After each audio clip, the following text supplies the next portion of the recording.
Drops it to the end zone. Caught. Touchdown. Marvin Harrison Jr. making a huge impact. Here's Edwards with the lay. Donovan Edwards down the sideline. Gets past Ransom. Donovan Edwards. Touchdown, Michigan.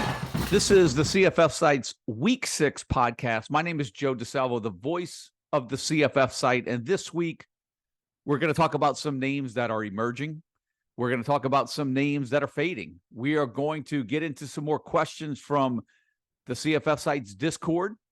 And we're also going to talk about, we're at this point of the season where you have to be careful. Maybe some players opting out. Players have been injured for a while. Are we to that point right now, 6 weeks into the season, where we will start seeing some players opt out? Maybe they're injured, that they've been injured for a couple of weeks. They've either played their fourth game, coming up to their fourth game.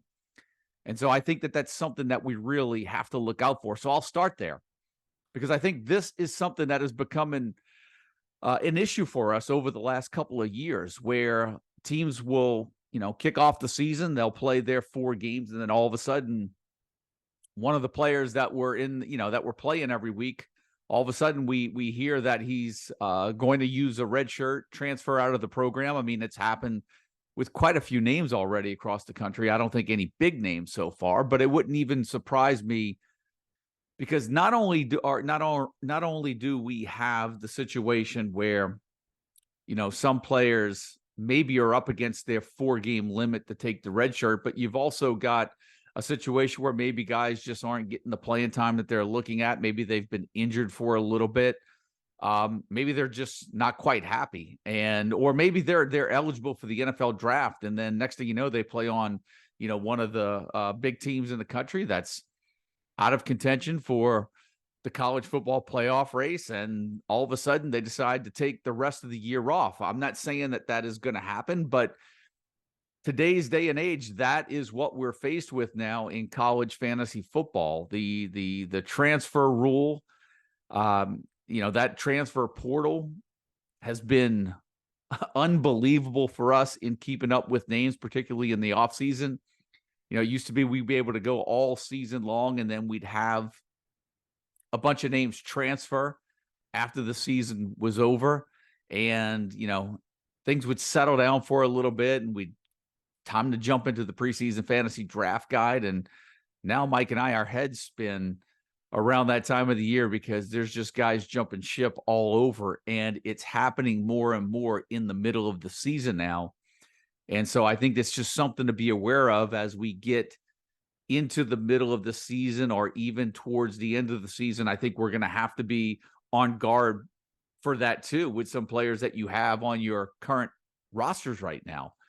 But I think right now, more than any, is to just be alert, because some of those players, some of those young players, maybe guys that you're taking in some type of a keeper dynasty league, may not be happy with their time right now. Maybe up against their 4 games. Maybe they're not going to play the rest of the year, decide what they'll do after that. Maybe to decide to redshirt or transfer out now. Or, as we get later in the season, I think we have to start looking at it for players that are draft eligible, and whether or not they finish up the year. We know that that's always been a problem going into the bowl season. It's the reason why I've scaled down on the college fantasy football bowl leagues that I've run over the years. The opt-outs and everything going on at the end of the year has made the bowl season leagues they've made it much more challenging. Guys will draft teams, and the next thing you know, 3 of their top 4 draft picks will opt out of the bowl game. And so it's different. College football's different. College fantasy football's different. The bowl season's different, and we're just trying to adapt. But something I think that we have to be aware of as we move into the coming weeks, and particularly at the end of the year as well. So that's going to take care of the opening. I think for the 2 things that I really want to talk about on this show, or the 3 that I'll get into, because a request in the Discord kind of sparked the thought as well. I'll throw out some streaming, some defenses that I would give some thought on streaming this week if I were streaming defenses week to week. If you want to hit that waiver wire this week, not the big names, but maybe some names, some programs that may be available on your waiver wire this week that I'd look at and give some consideration to early in the week. We're also going to talk about some emerging players, some fading players that I have written down here.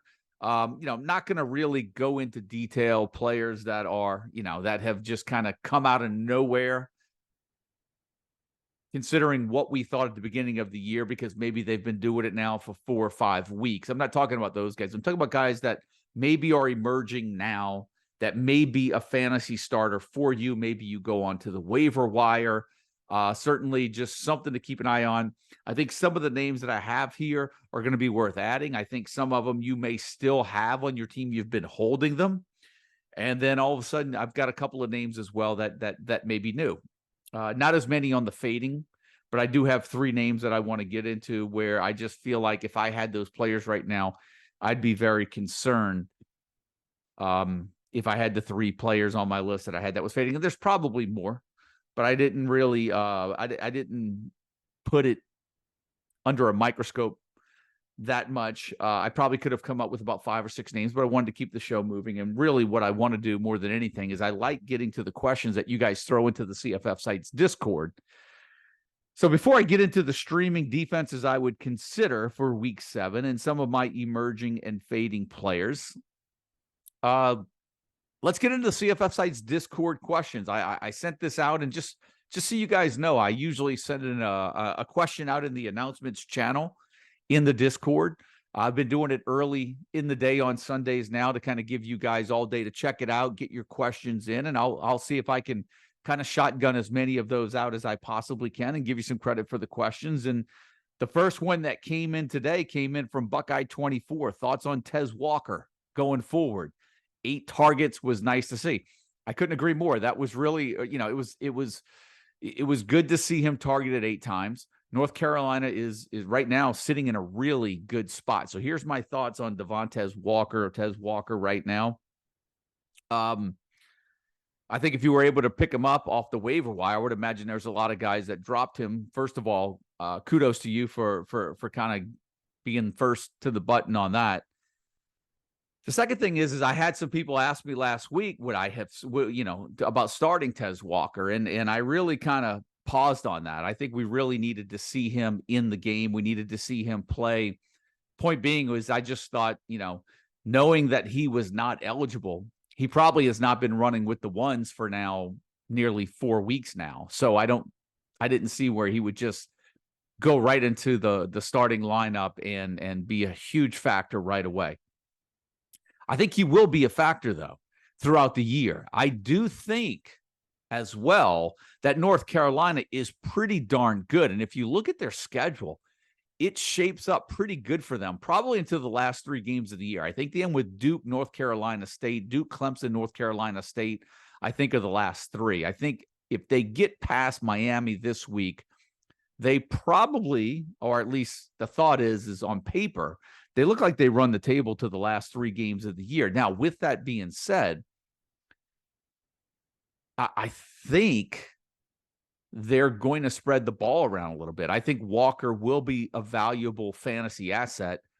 I'm just not sure if he's going to have that week after week consistent fantasy production. I'm not sure if we're going to get that out of a North Carolina receiver right now. And quite frankly, I don't know if you're a North Carolina fan, if that particularly matters, because right now North Carolina gets past Miami, they could end up in a spot where they're 9-0 going into those last 3 games against Duke, NC State, Clemson, and be in a really good spot. So for them, it's all about winning football games.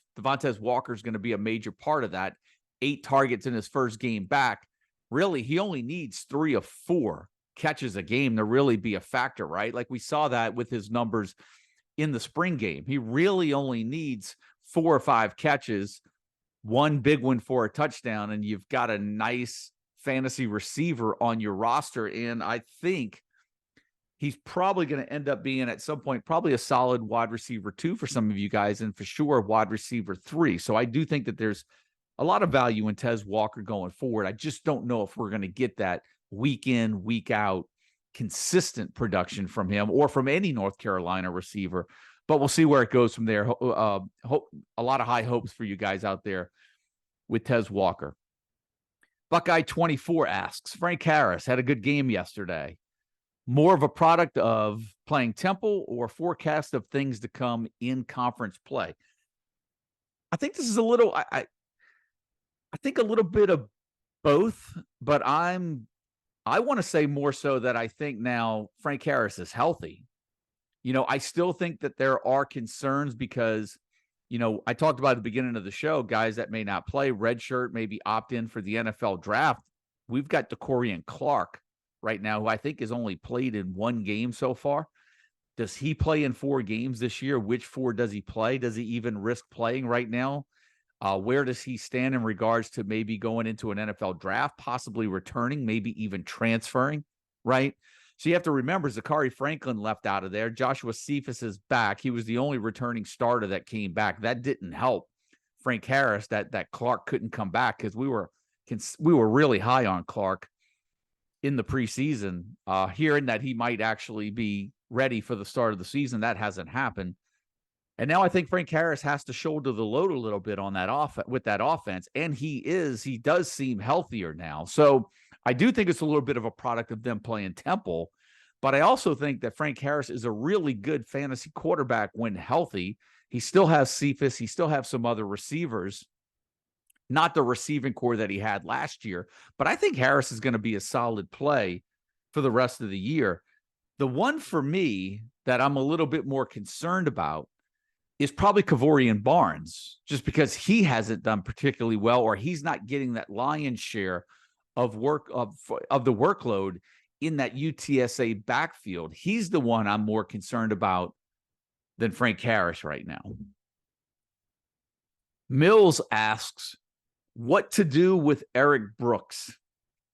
I'm going to come back to this question, Mills. I've got him on one of my lists, and I'm going to go ahead and tackle that a little bit later. Jay Light, let's see. Asks for the streaming defenses. Jay Light, I got you covered. Bobby Q Sauce, a regular in asking questions. Is the Wazoo offense in trouble? ? No, I don't think they're in trouble. They had one bad game. They had one bad game against UCLA. Other than that, they've been fine. UCLA lost to Utah 14-7. I don't think there's any shame in losing. Look, they're not going to. Washington State's offense is not USC. I stayed up 1:30 in the morning watching that USC Arizona game. I've been saying it all season long. It's like USC wants other teams to score so they could just keep running that offense out on the field. Boy, anybody that has Caleb Williams, was he just not the safest number 1 overall pick this year? It's almost like if they need a play, it doesn't matter if it's 3rd and 85, he's going to find a way. He's going to find a way to convert. But I know, going back to your question, Bobby Q Sauce, I don't think the Wazoo's offense is in trouble. I think UCLA's defense is actually pretty decent. You're going to have some of those outings. Look, we went 6 weeks before Washington State really laid an egg. They've been really good up until this point. So I don't think I would, to use the word trouble. No, not for the Wazoo offense. I wouldn't say that right now. Bedtime 37 asks, what do you make of the Ohio State running back room going forward? Well, look, it's obviously Trevion Henderson's running back spot to have when healthy, right? What we're seeing now is that Trip Trayanum is now running back 2 over Mayan Williams, which I did not think that would have ever happened in the preseason, but here we are. And quite frankly, the Ohio State offense really doesn't look great. It by comparison, I'm not really seeing we're looking at an Ohio State team and an Alabama team that really we're not quite used to seeing right now. Ohio State's offense just doesn't look the same without that proven quarterback right now.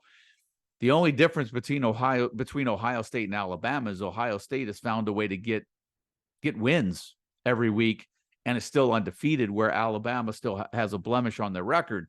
But I don't I'm not in love with that Ohio State offense. I'm just glad that all of you guys that have Marvin Harrison Jr. right now are getting your money's worth for making him your first round pick, because he's still the top player to have in the Ohio State offense. But, owners of Emeka Egbuka right now are probably the ones that are a little concerned. Probably a name that I could have put it on my fade list.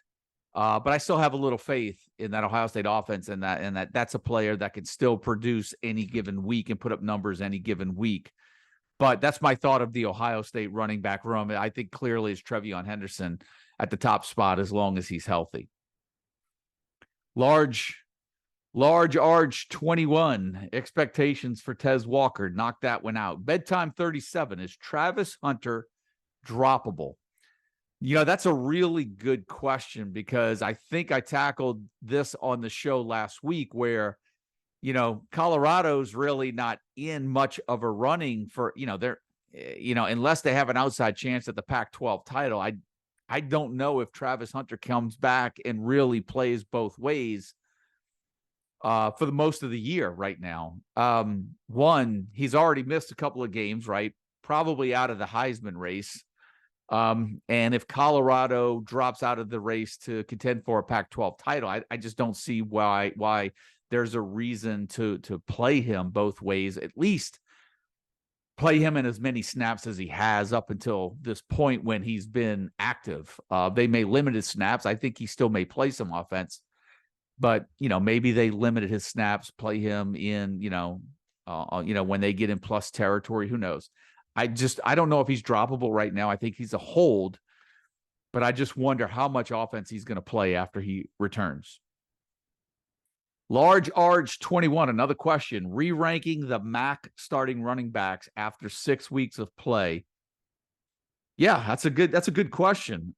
Because when you looked at our preseason fantasy draft guide, obviously that Ball State system with Carson Steele, what it did last year, allowed Chip Kelly to find Carson Steele, and he's out there at UCLA. I think he had 30 carries this past week in that win over Washington State. But the one thing I didn't take into account that we just missed was that Ball State isn't that good in regards to overall personnel. They were just better last year. And so we had Marquez Cooper, Say Bangura, and Samson Evans as probably the top three backs in the MAC in the preseason. Samson Evans just hasn't been getting the volume he has or that he did last year.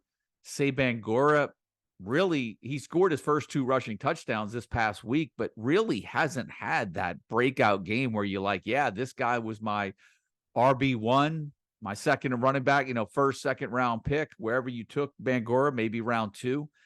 He hasn't been that good. Where you're looking at those 3 names, Cooper, Bangura, and Evans have probably been replaced by Penny Boone, Ontario Brown, and Jalen Buckley right now. I think if I had to re-rank them, that would be my top 3. I know Buckley missed this past week against Mississippi State. I don't know if there's any long-term effect to him being out, but those 3 names right now almost look like they're better to have on your roster than the 3 that I mentioned earlier. And then he asked Large Arch 21, thoughts on Carson Steele's team leading 30 touches. Look, I've been on the Carson Steele bus all season long. I think, where I say you have to worry about guys opting out after 4 games, whether they're injured. I also think there's another thing that plays into a factor too. And I think coaches are afraid to lose players, or they're afraid to kind of say, hey, listen, you didn't give me a fair share. I do think now what we're seeing around college football is we're going now 4 or 5 games deep before players are truly emerging as their workhorse back, as that go-to receiver. And I think that just happened this past week with UCLA.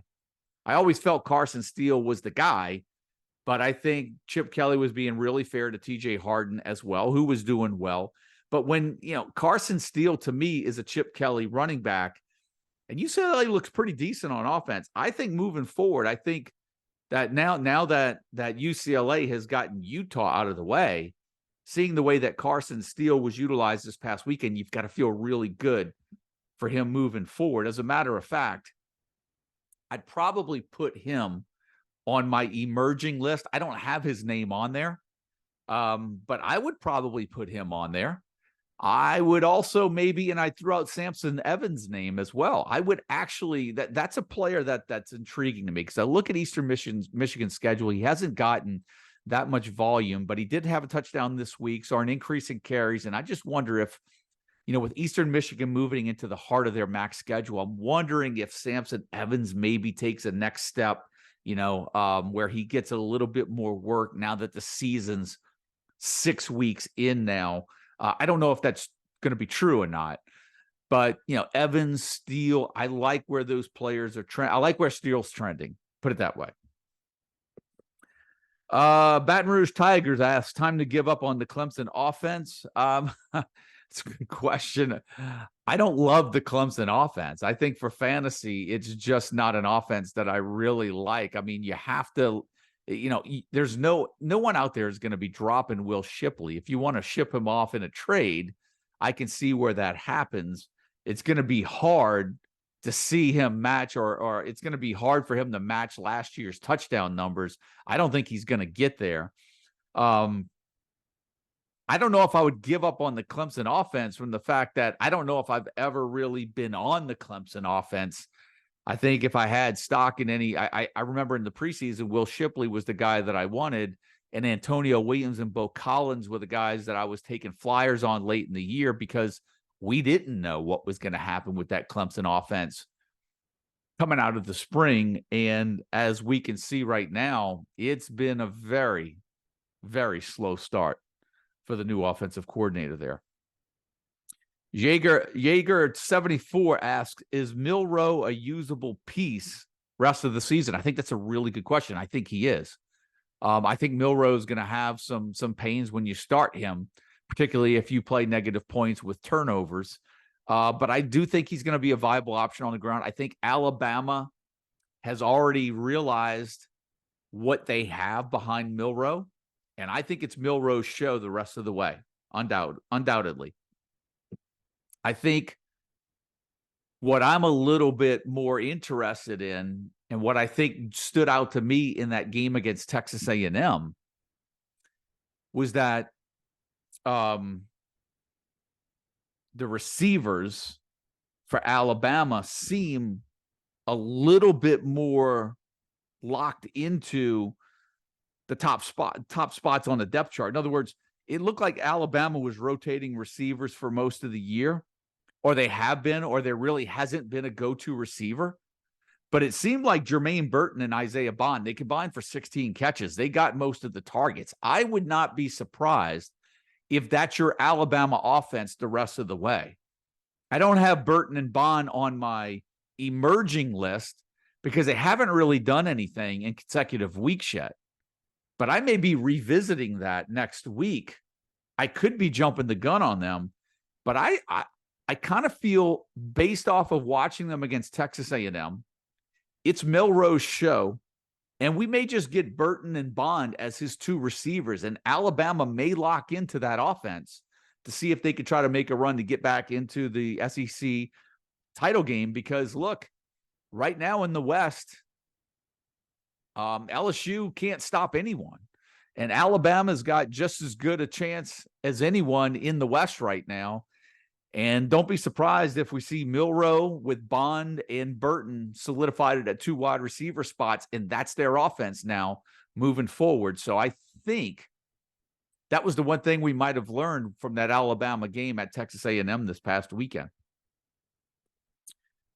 DCLAX, does Fafita keep the quarterback one role going forward for Arizona? I have to tell you, it's going to be hard to go back to Jayden de Laura. I feel like he may go back to de Laura, but I don't know how you could after the performances that we've seen. I mean, from what I've seen, and I watched almost the entire USC game, Arizona game, because that was one of the very few games that was on. There was only two games on that late, that game and the Oregon State game. He looked really good to me. And I think he looked better than Jayden de Laura.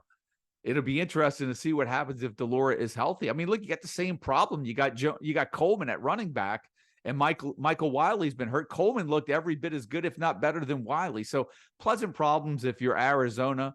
Not a great spot to be if you're a coach, particularly when you've got that quarterback position looming over your head, and you've got more than one guy with multiple years of eligibility. He's got a tough choice to make, but Fifita looked really good in that game against USC.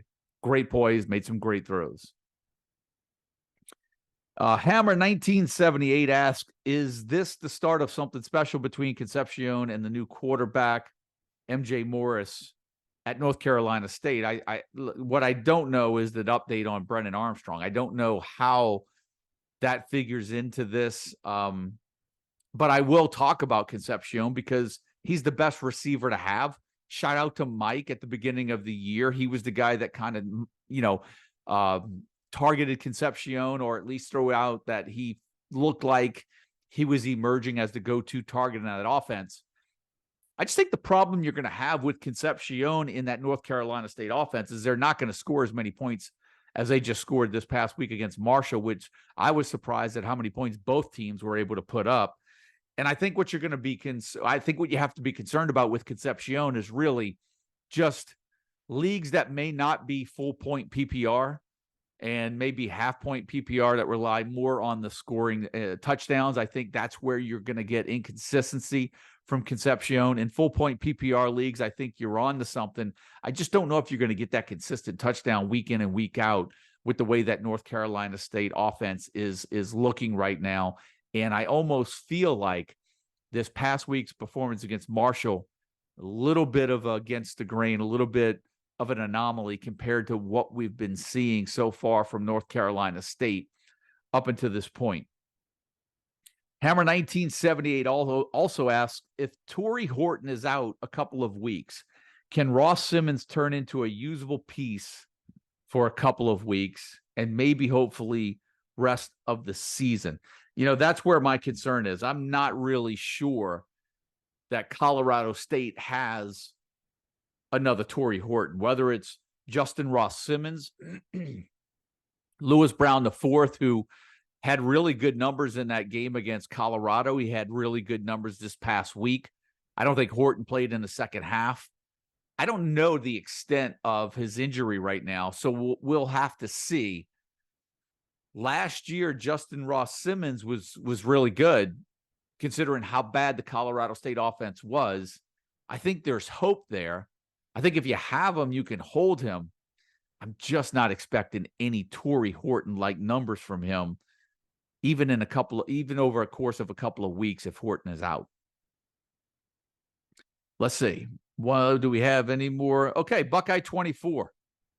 Last question from the Discord. Was Burton's game a 1 week wonder? Does he have 80 and a TD weekly upside? I think he does have 80 and a TD weekly upside. I do. I feel like if you have Burton right now, he's a definite hold. And I feel coming out of that Texas A&M game, I feel that Alabama is going to stick with Milroe. And I'd be surprised if they don't stick with Burton and Bond in those top two wide receiver spots. And so that takes care of all the questions from the CFF site Discord. Don't forget to go in there on Sunday in the announcements channel. I'll post some, any questions for the coming week. I'll do that again next Sunday morning and again Sunday afternoon/evening. I record this podcast on a Sunday evening, so it should be up by Monday. So with that being said, let's go into some players that I feel are emerging and fading, and I'll start with the fading first because I've got three. Jaquavius Marks, running back, Mississippi State. And I think it's a product a little bit of him being banged up, but 8 carries for 38 yards against Western Michigan on the heels of 9 carries for 68 yards against Alabama. I thought that this would be a game if he were healthy and he played, he would get a heavier workload, and that didn't happen. So it just makes me wonder if something's wrong with Marks, and is he fading right now? And is he somebody that we can really trust in our lineup, at least going into week 7, right? That's what we have to be concerned about. Week 7, week 8 with Marks. Is he healthy? Another fading player, one that I have some stock in as well. Jaron Bradley, wide receiver, Texas Tech. Started out the year by catching a touchdown in 3 of the first 4 games of the year. He's only caught 2 passes for 11 yards in the last 2 games. 1 catch for 6 yards against Baylor the week before that. 1 catch for 5 yards against Houston. That Texas Tech offense is shifting. Taj Brooks is becoming the focal point of the offense. And that's just the way the Red Raiders have shifted right now. And Jaron Bradley right now, he's a hold for me, but he's not in my starting lineup. And then another player that I have on my fade list right now, we had a lot of questions with him coming in this past week, and that's Eric Brooks, wide receiver, Fresno State. You know, he caught 28 passes for 369 yards and 3 touchdowns in the first 3 games of the year, but he's only caught 4 passes in the last 2 games for a total of 46 yards. He had 2 catches for 9 yards against Wyoming, 2 catches for 37 yards against Nevada. The targets are not there. The targets are not nearly what they were the first 3 weeks of the season. And for me, I'm going into week 7 with a lot of hesitation on Eric Brooks, and I'm not sure he would be in my starting lineup. Now, let's switch gears a little bit and go to some players that are emerging. And like I said, some of these guys are players that we've had hopes for. Maybe you've held. Maybe you've started, maybe they're about to take a jump up, or maybe they're just kind of come out of nowhere and you may want to take a look at them on the waiver wire. 2, 4, 6, 7 names right here. And the first one I'll start with is Noah Smith, wide receiver, Sam Houston State. Sam Houston State is not scoring a lot of points. But in the last 2 weeks, Noah Smith has caught 23 passes. He had 13 catches this past week for 97 yards, and the week before he caught 10 passes for 97 yards and a touchdown. He seems to be the player that Sam Houston State right now is leaning on offensively. And in a PPR league, a guy that's going to give you 23 receptions over the course of 2 weeks, I think you've got to take a look at him in your full FBS leagues. Running back Tyree Shelton, Louisiana Tech. There were some questions when we saw that Marquise Crosby came back a couple of weeks ago, had 1 carry for 20 yards. As a matter of fact, at the top of the show, I talked about, hey, who are those players to kind of look out for? Maybe redshirts, transfers. Crosby had a great freshman campaign last year at Louisiana Tech. He's played in 1 game so far. He was hurt at the beginning of the year, sustained an injury in preseason camp. I just wonder, with the way that Tyree Shelton's playing right now, will we see Marquise Crosby for more than 4 games this year? I don't think we will. I think that's going to be one of those guys that may end up redshirting. But I don't know if we're going to see, unless Shelton goes down with an injury, I'm not sure we're going to see much of Marquise Crosby this year. Shelton has gone over the 100-yard mark in 3 straight games. He scored a touchdown in all 3 of those. 21 carries for 118 yards and 2 touchdowns against Western Kentucky. 16 carries, 104 yards and a touchdown against UTEP, and 16 carries for 152 yards and a touchdown against North Texas. 3 games like that in a row. That guy's cemented in. Remember, he was banged up at the beginning of the year. He's doing in that running back 1 spot what I really was hoping Marquise Crosby was going to do until Crosby got hurt. So Shelton looks like he's cemented at that running back 1 spot, and that's a player that you've got to get on your roster if he's available as a free agent right now in your player pool.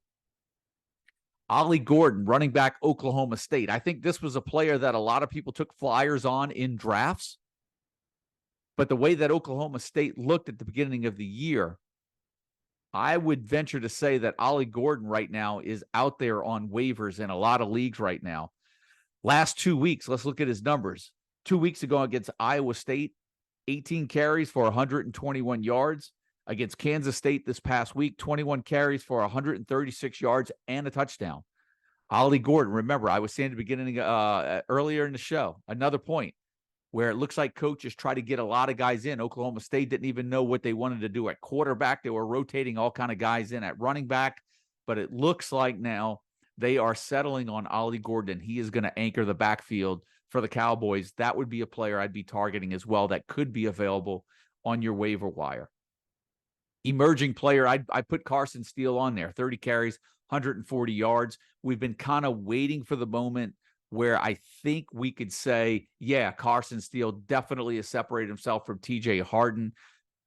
Undoubtedly, that was this past weekend in that win over Washington State. 30 carries, 140 yards. I think Carson Steele's emerging. Most of you guys are still holding on to him. I think now you're about to get dividends. I think now you're about to see the rewards of holding on to him up until this point. Ontario Brown, running back, Northern Illinois. Northern Illinois hasn't looked too good up until this point, but over the last 2 weeks, Ontario Brown is the guy that they're leaning on. 16 carries for 152 yards against Toledo, 13 carries for 280 yards and 4 touchdowns in this past week's win over Akron. For me, Ontario Brown trending up, a player that struggled numbers-wise, an offense that struggled at the beginning of the year, but his numbers suffered. I wouldn't be surprised if that was a player that got cut in your league and may be available on the waiver wire. He's a guy that I'd go back in and add to my roster right now. I think this one's obvious right now, but just I only have him as emerging because he's had 3 consecutive good games after a really slow start, and that's Kamani Vidal, Troy. I think that one's really obvious. Probably shouldn't even be on this list, but if you haven't seen his numbers from the last 3 weeks, I suggest you go check him out. He didn't have a touchdown to his name before the last 3 weeks. He's scored 6 touchdowns over the last 3 games. He has run up a total of over, it seems like 500 rushing yards. He's gotten at least 23 carries in each of the last 3 games. Kamani Vidal really emerging now as a top fantasy back as we move into the middle of the season. And then the last name on the list, and this was a guy that I liked in the preseason slow start. I think the loss of Casey Thompson at quarterback helps his stock because Daniel Richardson is now the quarterback, but FAU running back Larry McCammon III, the last couple of weeks, 17 carries, 89 yards against Illinois, 26 carries, 130 yards, and 2 touchdowns this past weekend against Tulsa. That's a player that I think you're going to, that for me is emergent and I think is going to work his way into your fantasy rosters moving forward through the middle of the season. Now, that takes care of the emerging fading list. I'm sure there's a lot of other players that could have been on there. There may be some that hit this list next week. But before I end the show, I want to catch up real quick with some of you guys that have been requesting, Joe, I stream defenses every week. It would be nice if you kind of throw me a bone at the beginning of the week so I know how to hit the waiver wire this week. Well, here's 5 I have for you guys that stream defense special teams if they're out there. First of all, particularly after this week's performance against Notre Dame, if Louisville's out there, I think you've really got to take a look at them this week, even though they're on the road, they're facing a struggling Pitt offense right now, and Louisville looks like one of the better teams, and they are one of the better teams in the ACC. So kudos to Brom and his staff coming in there and really changing some things up at Louisville. And for me, that would be a nice, good streaming pickup this week, going and playing against that struggling Pitt offense. I think you have to look at Toledo. They go on the road as well, but they go to Ball State. Ball State was one of those teams I mentioned when I was speaking about Marquez Cooper earlier in the show, that they just don't seem right. They just don't seem to have the personnel this year. I'd take a look at Toledo if I was streaming defenses this week. I'd also take a look at Navy. I'd take a look at Navy playing Charlotte this week. I think they could be a sneaky surprise if you're streaming defenses. I think Kent State's one of those offenses that are really struggling too, much like Akron. So I think you've got to give Eastern Michigan some consideration this weekend as well. Eastern Michigan is at home in that matchup against Kent State.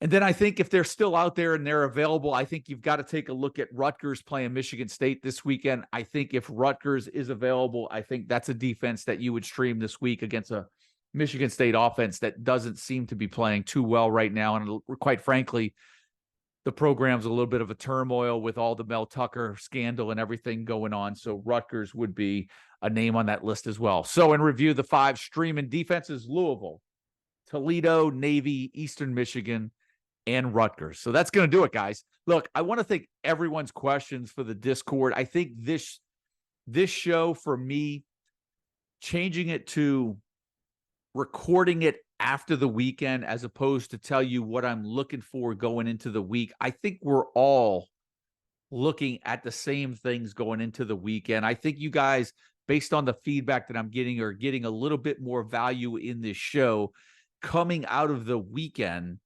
And really, with me identifying some of those players that are emerging, some that are fading, players that I would buy, players that I would sell, players that I would hold, maybe now getting into streaming defenses and really get into some of the questions that you guys give me in the Discord. I want to thank you guys for all the feedback that you've given me, because I find now that this show is extremely more valuable for you guys doing it on the back end, coming out of the weekend, as opposed to going into the weekend. So thanks to all the followers of the CFF site for that feedback. I really appreciate it. But look, week six is already in the books, which means after this weekend in a 13-week season, if you're playing, whether you're playing just a cumulative point total or whether you're playing any head-to-head formats, after this week, the 13-week schedule is going to be more than halfway done, which means that for a lot of you guys in head-to-head formats with a playoff, maybe you've got a 2-week playoff system. For those of you, after this week, the regular season's going to be 70% over if you have a 2-week playoff. So, the college football regular season in general is going to be at the halfway point this week once we get this weekend's games in the books, because remember, week 14 really is just the conference championship week. So year is flying by. A lot of hits, a lot of misses, but we're still at the point now we're buying, selling, holding, and still trying to find those gems in the rough to carry us through the second half of the season. So look, that's going to do it for the week 6 college fantasy football show. I'll be talking to you guys after week 7. Good luck, guys. Until then, see ya.